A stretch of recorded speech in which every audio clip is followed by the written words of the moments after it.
Welcome to Sleepy Crimes. I am Anna, your host. Tonight, we drift into the shadows of the Faro and the quiet evening in late September 2015 that began a journey into the heart of the Atlantic. The air in Jacksonville, Florida, on that Tuesday, the 29th of September, was heavy and slow. It was the kind of deep, southern humidity that feels like a physical presence, a damp weight that clings to the skin and carries the scent of the salt marsh and the cooling asphalt of the docks. As the sun began its slow descent, the sky above the St. Johns River turned a bruised shade of purple and gold, casting long, shimmering reflections across the brackish water. In the distance, the skeletal frames of the shipping cranes stood like silent giants against the horizon, their steel limbs frozen in the twilight. To anyone watching from the shore, it was just another evening at the port, a rhythmic cycle of loading and departure that has defined this coast for generations. But for the souls gathered at the pier, the evening held the quiet focus of a mission beginning. There was the distant clatter of metal, the low, resonant growl of truck engines, and the persistent hum of a world that never truly sleeps. Beneath it all was the river, flowing steadily toward the open sea, pulling the heat of the day out into the darkening expanse of the coast. Tied to the pier was the SS Faro, a vessel of immense and weathered dignity. Stretching 790 feet in length, she was a leviathan of the industrial age, a combination of a roll-on, roll-off vessel and a container ship. Built in 1975, she had spent 40 years navigating the currents of the world, her hull carrying the scars and layers of paint that tell the story of a lifetime at sea. Close your eyes and imagine her towering above the dock, a wall of steel that blocked out the stars. You could hear the groaning of her lines as the tide shifted, a sound like old leather stretching under tension. The ship was a city unto herself, a labyrinth of narrow companionways, steep ladders, and heavy steel doors that closed with a definitive metallic thud. The smell of the ship was unique, a mixture of old grease, salt spray, and the faint, sweet aroma of the 600 tons of fructose syrup nestled deep within her cargo holds. She was a steamship, a rare breed in a world of modern diesels, and from deep within her belly came a constant, rhythmic vibration, the heartbeat of the boilers preparing for the long trek ahead. She was old, yes, but she was sturdy, a reliable worker of the waves that had made this run to Puerto Rico countless times before. On board, 33 individuals were making their final preparations. There were 28 Americans and 5 Polish nationals, a mixture of seasoned mariners and a specialized writing crew of contractors who were there to perform maintenance while the ship was underway. Each person had their own routine. Some were in the galley, sharing a final cup of coffee before the watch began, the steam rising in thin, white curls against the soft glow of the overhead lights. Others were on the bridge, checking the charts and the glowing screens of the navigation equipment. Among them was Captain Michael Davidson, a man of 53 years with a commanding presence and a lifetime of experience on the water. To the crew, this voyage was routine, a 1,200-mile transit to San Juan that usually took about 66 hours. They moved with a quiet, professional grace, checking the lashings on the 149 cars and the 391 shipping containers that sat stacked like colorful blocks on the deck. There was a sense of camaraderie in the air, the shared language of people who live by the tides. They were fathers, mothers, sons, and daughters, each with a bunk they had made their own, perhaps with a small photograph of a loved one taped to a locker or a worn book resting on a bedside table. The ship was their home, and for now it was as still as the river around them. As the evening deepened into night, the talk on the bridge turned toward the weather. Several hundred miles to the southeast, a tropical storm named Joaquin was swirling near the Bahamas. At this stage, it was not yet the monster it would become. On the glowing weather monitors, it appeared as a cluster of clouds, a swirling bruise on the map of the Atlantic. The forecasts were uncertain, as they often are in the hurricane season of late September. Some models suggested the storm would drift away, while others showed it gaining strength. But to a crew on a 790-foot ship, a tropical storm was often viewed as a challenge to be navigated rather than a reason to stay in port. The captain and his officers discussed the route, looking at the possibilities of staying to the south of the storm's projected path. There was a confidence in the steel beneath their feet and the power of the steam turbines. The river pilot, a local expert who would guide the massive ship through the winding channels of the St. John's, arrived on the bridge as the clock moved toward 8 in the evening. There was a brief exchange about the weather, a casual mention of the building's storm, but the decision had been made. The Faro would depart on schedule. The cargo was secure, the engines were warm, and the tide was right. At exactly 8:10 in the evening, the order was given to cast off. The heavy, salt-encrusted lines were thrown from the bollards, splashing into the dark water of the harbor. 2 tugboats, small but incredibly powerful, nudged against the side of the Faro, their engines churning the river into a froth of white foam. Slowly, almost imperceptibly at first, the great ship began to move away from the pier. You could hear the low whistle of the tugs and the deep, mournful blast of the ship's horn echoing off the warehouse walls, a sound that signaled the end of land and the beginning of the voyage. The Faro slid past the Dames Point Bridge, its lights reflecting in the ripples of the wake. On the shore, the world was settling in for the night, the lights of Jacksonville flickering in the rearview mirrors of the crew. But on the ship, the work was just beginning. As they moved down the river, the air began to change. The humid stillness of the port was replaced by a rising breeze, a cooler, saltier wind that carried the taste of the open ocean. The city began to fade behind them, a diminishing glow of yellow and white lights, until the ship was surrounded by the velvet blackness of the coastal night. They were heading for the mouth of the river, where the protected waters of the St. John's would meet the restless, surging energy of the Atlantic Ocean. By the time the Faro reached the sea buoy and the pilot disembarked into the swaying pilot boat, it was nearly 11 o'clock. The ship was now on her own, a solitary island of light in a vast, dark world. The vibration of the engines smoothed out as they reached cruising speed, cutting through the swells at 20 knots. Behind them, the coast of Florida was nothing more than a thin line on the horizon. Ahead lay the deep blue water, and somewhere beyond the reach of their sight, the first whispers of Joaquin were waiting. The crew began to settle into their watches, the rhythmic passage of time marked by the bells and the changing of the guard.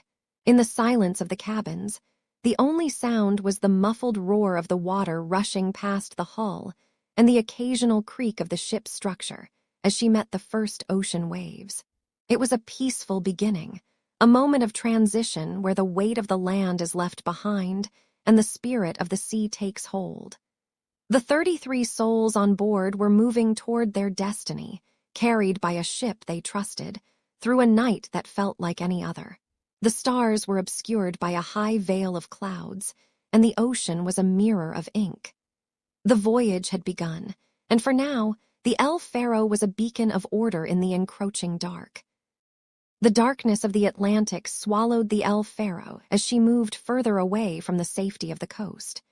The steady, low thrum of the engine vibrated through the steel floorboards of the bridge, a constant heartbeat in the middle of a vast, black void.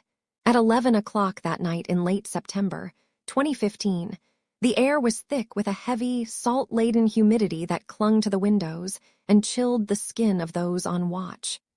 Outside, the world was a study in shadows. The white crests of the waves began to catch the faint, green glow of the radar sweep, appearing and disappearing like ghosts against the dark hull. The ship, an 800-foot giant, felt solid and unyielding, but the ocean was beginning to find its voice. The wind, which had started as a low whistle against the bridge wings, was growing into a steady, persistent moan, searching for gaps in the heavy doors and windows.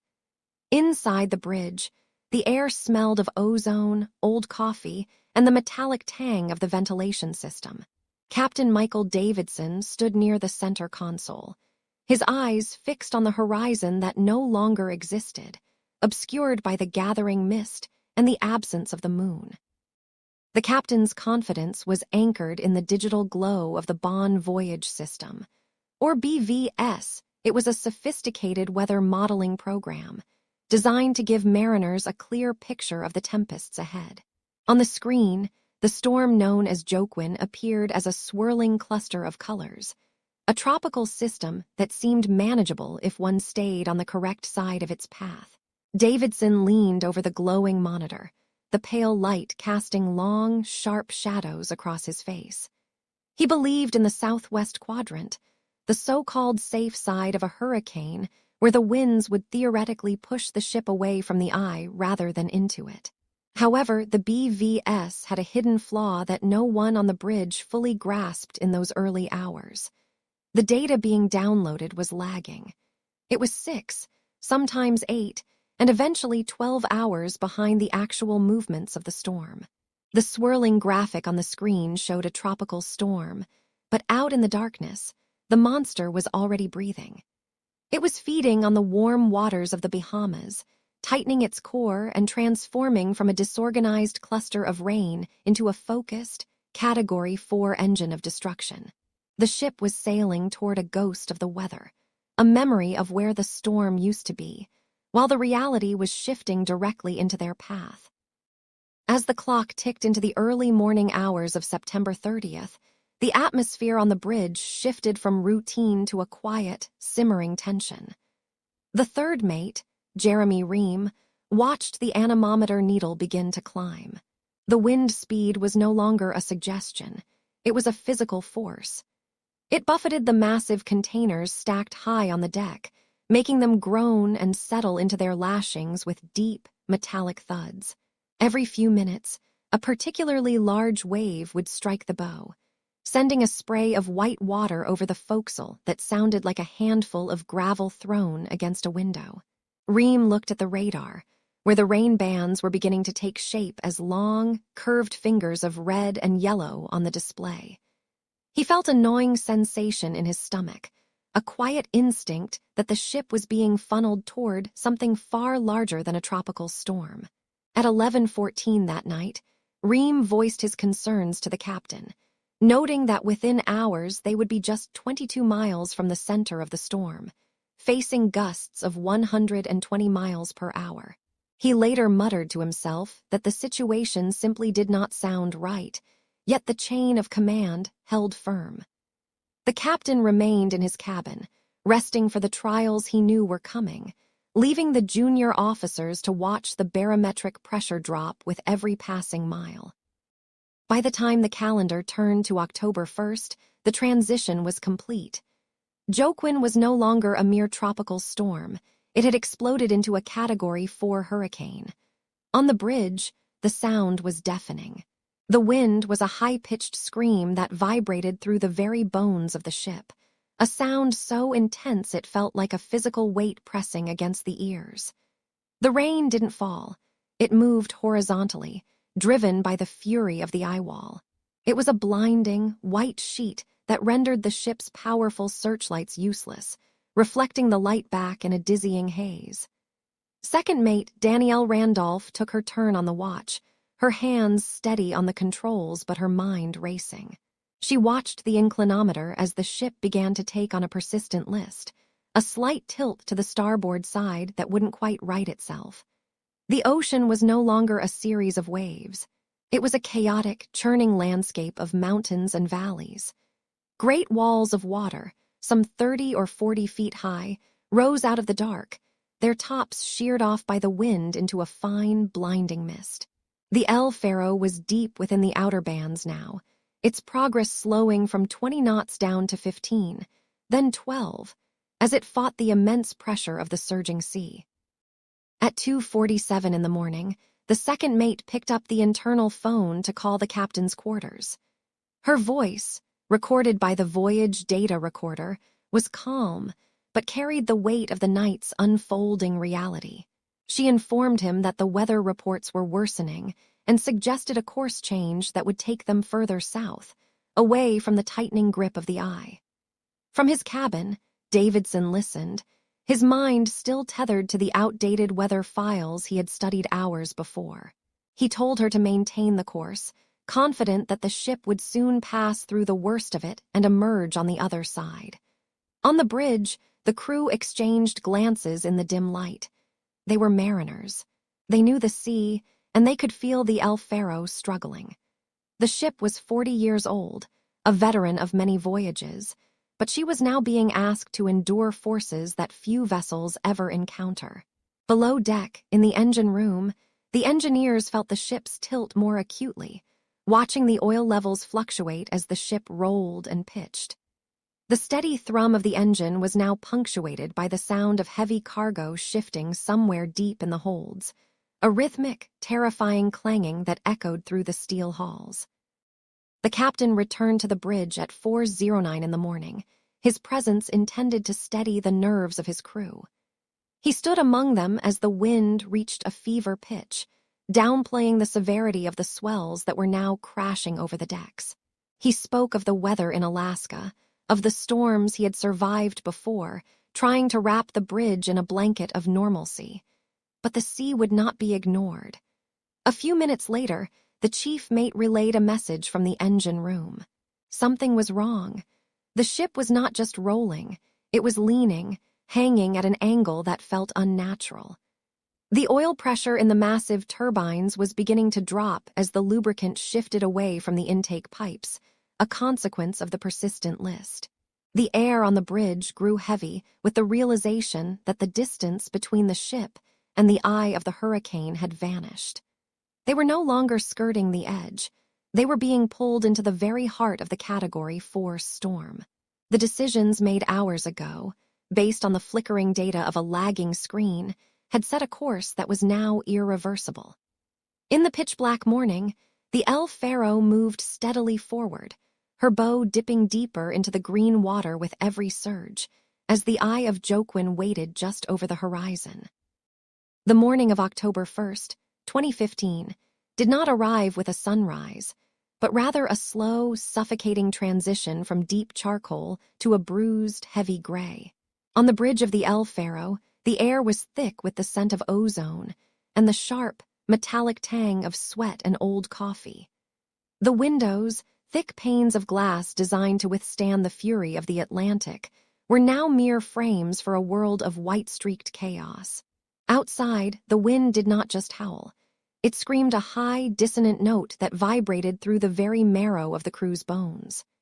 Every few seconds, a wall of seawater, dark as obsidian and topped with ragged lace, would slam against the bow, sending a shudder through the 790-foot vessel that felt like the earth itself was cracking. Inside the bridge, the dim glow of the radar screens cast a rhythmic, emerald pulse onto the faces of the officers, highlighting the deep lines of exhaustion and the tight set of their jaws. They were no longer sailing a ship. They were enduring an assault. At 7:07 in the morning, the tension that had been building like a coiled spring finally snapped. The hum of the massive steam turbines, a sound that had been the heartbeat of the ship for decades, faltered. It began as a low, guttural groan from deep within the belly of the vessel, followed by a series of rhythmic thuds that could be felt through the soles of their boots. Then, the most terrifying sound of all descended: silence. The propulsion was gone. The Faro was now a dead ship, a 315-ton behemoth left to the mercy of waves that stood 30 feet tall. Without the engines to keep her head into the wind, the ship began to drift, turning broadside to the fury of Hurricane Joaquin. The bridge felt different now. The floor was no longer a stable surface, but a shifting, treacherous plain. A list began to develop, a slow and agonizing tilt to the starboard side. It wasn't just a lean. It was a permanent, heavy sagging of the world, as if the ocean were reaching up with a giant hand and pulling the ship down by its shoulder. By 7:15, the reports from below were dire. In hold number 3, a cavernous space filled with cargo and the echoes of the sea, the unthinkable had happened.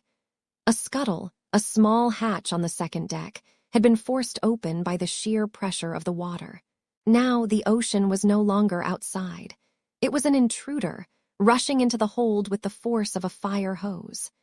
The chief mate's voice over the radio was tight, reporting that the water level was rising and that the fire main had ruptured, adding to the deluge. On the bridge, Captain Davidson stood at the center of the storm, his feet braced against the growing 15-degree list. He was a man of the sea, 40 years of experience etched into his calm demeanor, but even he could feel the gravity of the moment. The ship was no longer upright. The world was now viewed at an angle where the horizon seemed to be sliding away. He reached for the satellite phone, his fingers steady despite the chaos, to place the call that no captain ever wishes to make. At 7:30 in the morning, the final distress call was received by the company's designated person ashore. Through the crackle of atmospheric interference and the roar of the gale, the captain's voice remained professionally detached, yet the urgency was unmistakable. He reported a marine emergency. He described the hull breach, the loss of the main propulsion unit, and the relentless 15-degree list. He spoke of the water in hold number 3, but at that moment, he still hoped they could contain it. He mentioned that everyone was safe for now, a small mercy in a situation that was rapidly spiraling out of control. The person on the other end of the line listened as the connection wavered, the digital signal stripping the warmth from the captain's words until they sounded like ghostly fragments. On the bridge, the alarm for the emergency position-indicating radio beacon began its lonely, automated chirp, a sound that cut through the thunder like a warning bell from another world. As the clock ticked toward 7:29, the situation reached its breaking point. The list had become so severe that walking across the bridge was like climbing a steep, rain-slicked hill. Containers on the deck, massive steel boxes filled with the mundane objects of daily life, began to break free from their lashings, sliding into the abyss with a sound like rolling thunder. The captain gave the order to sound the general alarm. It was a rhythmic, piercing wail that signaled the end of the struggle to save the ship and the beginning of the struggle to save their lives. He told the crew to get their immersion suits, those heavy, orange rubber shells designed to keep a human body alive in the freezing, churning water. The bridge was a scene of controlled desperation, the air filled with the sounds of shouting, the clatter of gear, and the rhythmic thumping of the ship as it was hammered by the eye wall of the hurricane. The final moments recorded by the voyage data recorder were a haunting tapestry of human resilience and the overwhelming power of nature. At 7:39, the last satellite signal was sent, a single, unlocated ping from the ship's emergency beacon. On the bridge, the sounds of the ship's death throes became a low-frequency rumble, a vibration so deep it felt like the very air was shaking. The recording captured the captain's voice one last time, urging a crew member to keep moving, to not give up, even as the world around them dissolved into a chaotic blend of spray and wind. Then, at exactly 7:39 and 42 seconds, the audio ended. The silence that followed was not the absence of sound, but the presence of a vast, indifferent ocean. The satellite signal vanished from the screens in Norfolk and Miami, leaving only a blank space where a ship had once been. The Faro had passed into the shadows, leaving only the echoing ghost of a final transmission to mark its place in the deep. The air within the cabin of the Coast Guard Hercules aircraft was thick with the scent of hydraulic fluid and the sharp, ozone tang of an approaching electric storm. As the 4 massive propellers churned the heavy, humid air, the crew felt the first violent kick of Hurricane Joaquin. It was not a sudden jolt, but a deep, structural shudder that traveled from the wingtips through the metal floorboards and into the very marrow of their bones. Outside the reinforced glass of the cockpit, the world as they knew it had been erased. The familiar, comforting deep blue of the Atlantic was gone, replaced by a swirling, chaotic wall of gray and white. Horizontal rain, driven by 70-knot winds, hammered against the fuselage with the persistent, deafening sound of 1,000 gravel stones being thrown against a tin roof. Every few seconds, the aircraft would drop into a sickening pocket of dead air, only to be slammed upward again by the thermal drafts of the storm's eye wall. The pilots sat with white-knuckled grips on the control yokes, their eyes scanning the green-glow radar screens as they pushed deeper into the heart of the hurricane, searching for any sign of the 790-foot cargo ship that had simply vanished from the world. Looking down from their precarious altitude, the ocean appeared as something unrecognizable, a primeval landscape of liquid mountains and bottomless valleys. These were the 40-foot seas, giants of water that rose in jagged, irregular peaks of bruised purple and sickly foam. The tops of the waves were not merely breaking. They were being torn apart by the wind, creating a constant, blinding mist of sea spray that blurred the boundary between the water and the sky. This was the surge, a churning, violent force that rendered the concept of a horizon obsolete. From the cockpit, the searchers looked for a glint of metal or the neon flicker of a strobe light, but all they saw was the terrifying power of the Atlantic in its most vengeful state. The scale of the water was humongous. A single wave could swallow a house, and here they were arriving in endless, rhythmic succession like the heartbeats of the storm itself. The sound of the engines, usually a comforting roar of human achievement, felt fragile and thin against the absolute power of the environment below them. They were hovering over the exact coordinates of the last known position, a tiny dot on a digital map that now corresponded to a graveyard of foam and fury. It was only when the storm began its slow, sluggish crawl away from the Bahamas that the debris finally revealed itself. The first sign was not a ship, but a shimmering, iridescent film on the surface of the water, an oil slick that stretched for miles, smoothing the chaotic peaks into a glassy, toxic mirror.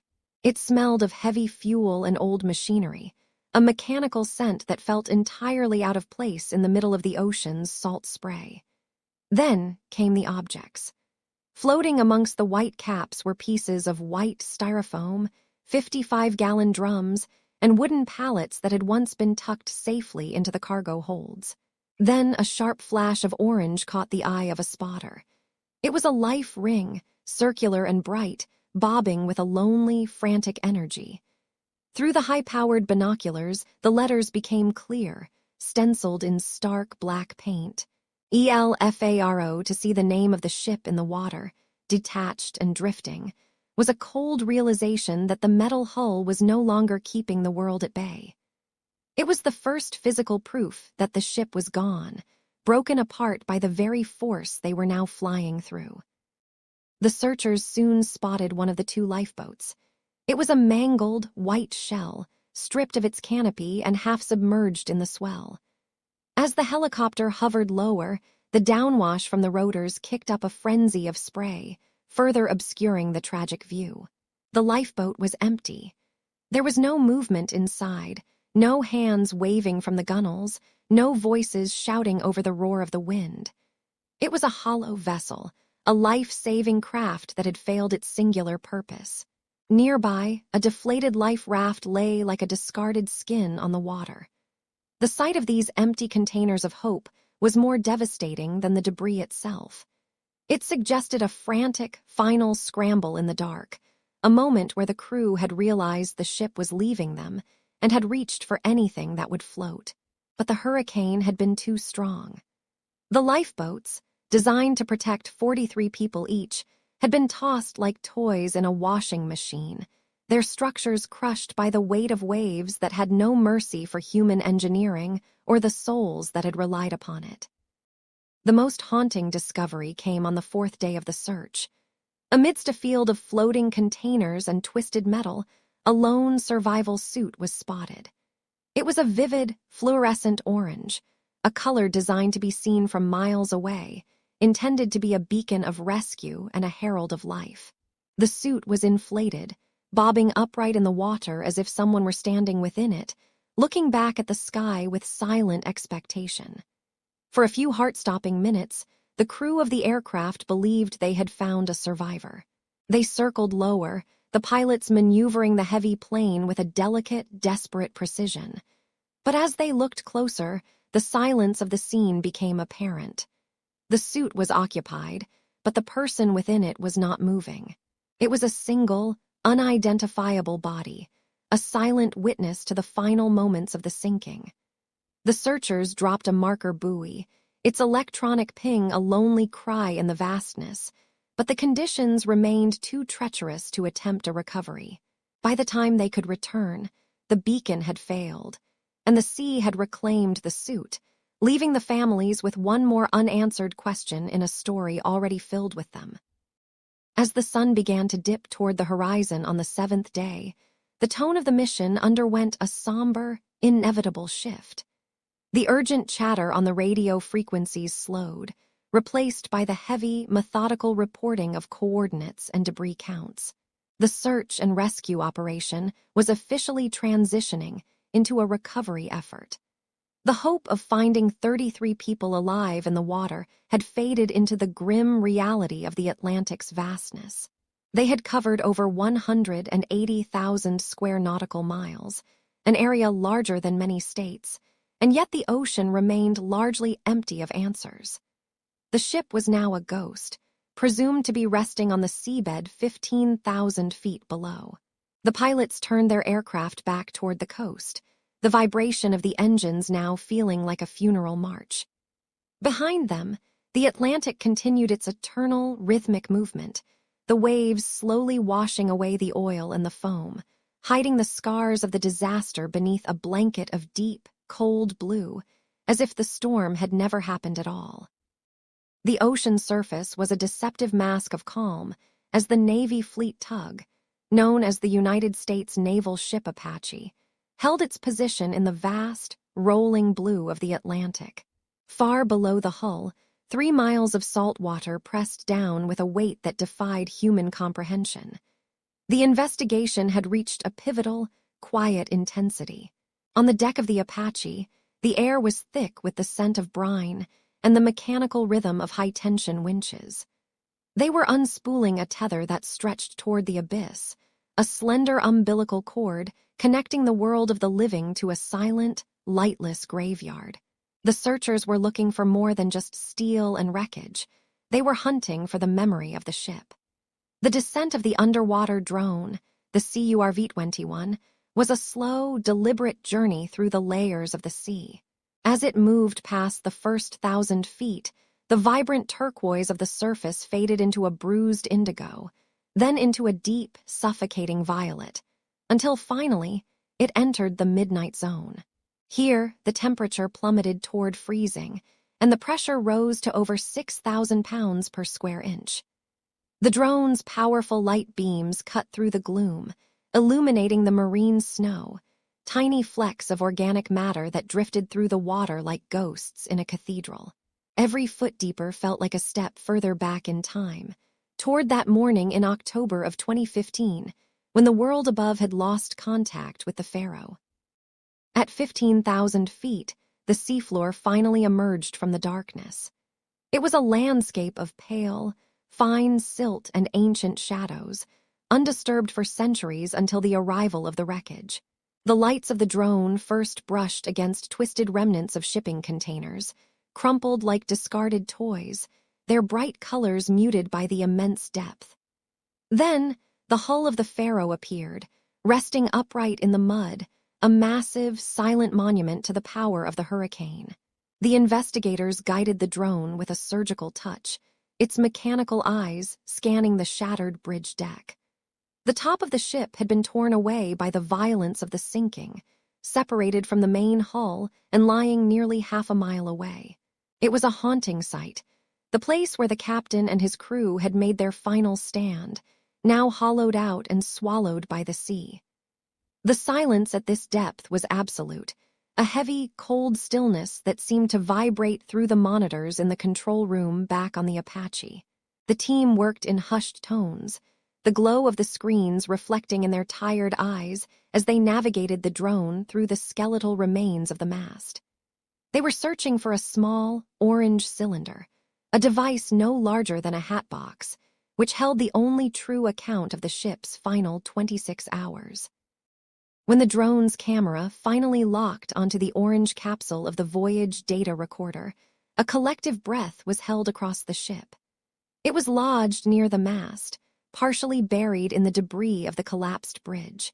The recovery was a feat of extraordinary engineering. The CURV-21 extended its hydraulic arms, moving with an agonizing slowness to avoid stirring up the silt that could blind its cameras in an instant. The metal pincers reached out, their movements transmitted through thousands of feet of fiber-optic cable, governed by operators who felt every tremor of the deep. With a precision that felt like a prayer, the arms extricated the recorder from the twisted steel. It was a moment of profound significance. They had retrieved the ship's voice from the heart of the abyss. As the drone began its long, hours-long ascent back to the surface, the atmosphere on the Apache shifted from tension to a somber reverence. When the device finally broke the surface at 10:30 at night, it was immediately submerged in a tank of fresh water to prevent the salt from crystallizing and destroying the delicate memory modules. It was a small, battered object, scarred by the immense pressure and the violence of the storm, but it was intact. The orange paint was chipped, and the acoustic pinger was silent, but within its housing lay the digital heartbeat of the Faro's final journey. The recorder was flown to the National Transportation Safety Board laboratory in Washington, where a team of specialists prepared to open the capsule. The process was sterile and methodical. Every screw was turned with care, every connection cleaned with the knowledge that they were handling the final testament of 33 lost souls. When the data was finally extracted, it revealed a staggering 26 hours of information. It wasn't just numbers and coordinates. It was the sound of the bridge itself. The audio was a chaotic tapestry of noise, the rhythmic thrum of the engines, the howling of the wind that sounded like a living scream, and the metallic groaning of a ship being pushed beyond its limits. Investigators spent over 1,000 work hours listening to these recordings, filtering out the roar of the hurricane to hear the human voices beneath. They listened to the clinking of coffee cups in the early morning hours of September 30th, the casual banter of a crew that did not yet know they were sailing into a trap. They heard the weather briefings and the growing unease as the barometer began to fall. Each word was a thread in a story that was already written, a tragedy playing out in real time for the ears of the investigators. The audio was grainy and thick with the static of the storm, but the emotions of the crew, the duty, the fear, and the ultimate resolve remained piercingly clear. As the recording reached the early morning of October 1st, the tone on the bridge changed. At 6:13 in the morning, the audio captured the moment the propulsion was lost, a sudden, terrifying shift in the ship's vibration that signaled the beginning of the end. The voices became more focused, the captain's commands steady despite the rising chaos. They discussed the flooding in the cargo holds and the heavy list that made it impossible to walk across the deck. The sound of the alarm at 7:30 in the morning was a sharp, repetitive chime that cut through the low-frequency rumble of the waves. It was the signal to abandon ship. In those final 10 minutes, the audio recorded the true harrowing nature of the abyss. The captain's voice was captured as he stayed on the bridge, encouraging a trapped crew member, refusing to leave them behind as the ship began its final plunge. The recording did not end with a bang, but with a sudden, haunting silence as the water finally claimed the microphones. For those listening in the lab months later, the silence was the heaviest part of all. These 26 hours of audio transformed the investigation from a search for mechanical failure into a deeply human narrative, a record of a crew that fought until the very second the sea took them. The voices from the abyss had finally been heard, but the weight of their words would linger long after the screens went dark. The final sounds on the bridge were not of shouting, but of the relentless, rhythmic crashing of the ocean, a sound that eventually swallowed the hum of the ship's machinery. When the recording finally cut to silence, it left a void that would take years to fill. We transition now from the chaotic, salt-sprayed deck of that October morning in 2015 to the quiet, sterile rooms of the investigation. Imagine a long wooden table, its surface polished to a mirror shine, reflecting the flickering overhead lights of a hearing room in Jacksonville. There is a heavy stillness here, the kind found in libraries or cathedrals. Thick binders, bound in cold plastic and filled with thousands of pages of technical data, are stacked high. The air smells faintly of old coffee and the sharp, ozonic scent of a printer that has been working through the night. Outside the windows, the St. Johns River flows toward the sea, oblivious to the weight of the testimony being spoken within these walls. For months, the world waited for the ocean to give up its secrets. It took 2 separate missions into the crushing darkness, 15,000 feet below the surface, to find the small, orange capsule that held the ship's voice. When the remotely operated vehicle finally illuminated the black box with its piercing LED lights, the wreckage of the ship appeared like a ghost in the silt, a tangled skeleton of steel and lost dreams resting in a pressure so intense it would collapse a common vessel. The recovery of the voyage data recorder was a feat of modern engineering, a delicate operation performed by mechanical claws in a world where no human could ever survive. The findings of the National Transportation Safety Board were delivered with a clinical precision that felt like a cold rain. They spoke of the ship's list, a slow and agonizing tilt to one side as the water began to find its way into the cargo holds. The investigation revealed that a single open scuttle, a small hatch used for access, had allowed the first trickles of the Atlantic to enter. It was a tiny mistake with a catastrophic gravity. As the ship leaned further, the oil that kept the massive engines breathing began to pool away from the suction pipes. It was a simple matter of physics. Without oil, the heart of the ship stopped beating, leaving the 33 souls on board at the total mercy of a Category 4 hurricane. The investigators also pointed to the ventilation trunks, those large, square openings that brought air to the lower decks. They had remained open, their fire dampers unsealed, allowing the sea to pour down into the belly of the vessel like a waterfall in the dark. We often think of disasters as a single, explosive moment, but the loss of the ship was a sequence of small, quiet failures that built upon one another until the weight of the water was too much to bear. The reports also highlighted the tragedy of the lifeboats. They were the old style, open to the elements, painted a bright, hopeful orange that provided no protection against the 100-mile-per-hour winds or the towering waves. They were relics of a bygone era, designed for a calmer sea, and in the fury of the storm, they were as fragile as eggshells. These technical details, while dry on paper, represent the final, desperate struggle of a crew that did everything they could to save their ship. From these heavy volumes of evidence, a new legacy began to grow, one rooted in the protection of those who still sail the deep. The tragedy forced the hand of lawmakers and maritime authorities, leading to over 50 safety recommendations. Today, every mariner on a commercial vessel is required to carry a personal locator beacon, a small device that fits in the palm of a hand and can signal a satellite from anywhere on the globe. The old, open lifeboats are being phased out, replaced by enclosed capsules that can withstand the most violent of seas, offering a sanctuary of dry air and safety. There were changes to how weather data is transmitted, ensuring that no captain would ever again have to rely on information that was 6 hours old while a hurricane churned just over the horizon. The families of the lost, led by voices of fierce love and grief, pushed for what is now known as the HOM Alert, named for one of the crew members. It is a reminder that the safety of the crew must always outweigh the pressures of a schedule or the demands of a bottom line. In the halls of the maritime academies, the story of the 2015 voyage is now a cornerstone of education. Young cadets sit in quiet classrooms, studying the transcripts of the bridge, learning the importance of speaking up when they see a shadow of danger. The 33 lives were not lost in a vacuum. They became the architects of a safer future for every person who steps off the land and onto the deck of a ship. The ocean is still vast, and it is still powerful, but the lessons pulled from the depths have made it a little less lonely.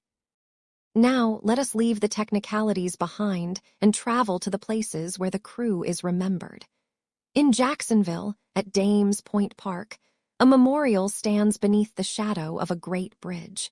It is a quiet place where the wind rustles through the palm fronds and the scent of salt is always present on the breeze. There is a bronze sculpture there, a lighthouse that stands as a permanent watchman.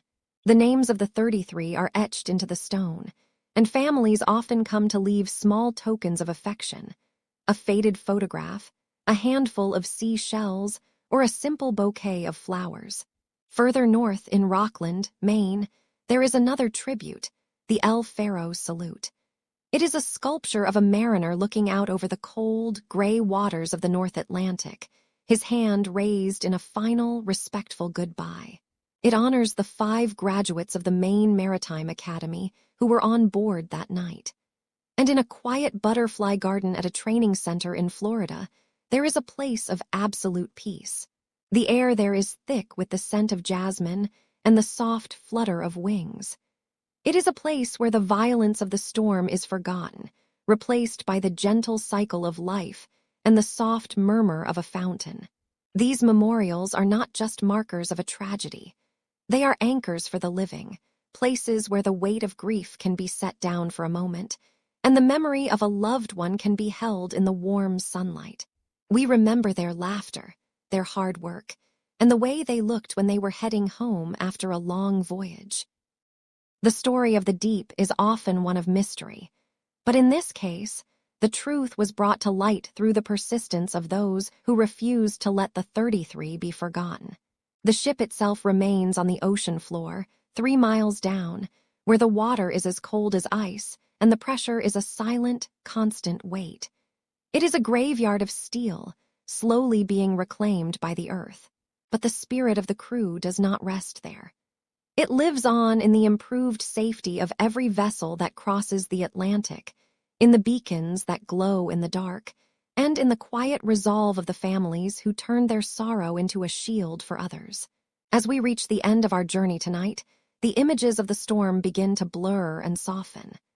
The sound of the crashing waves fades into a gentle, rhythmic hum, like the distant vibration of a ship moving through a calm, midnight sea.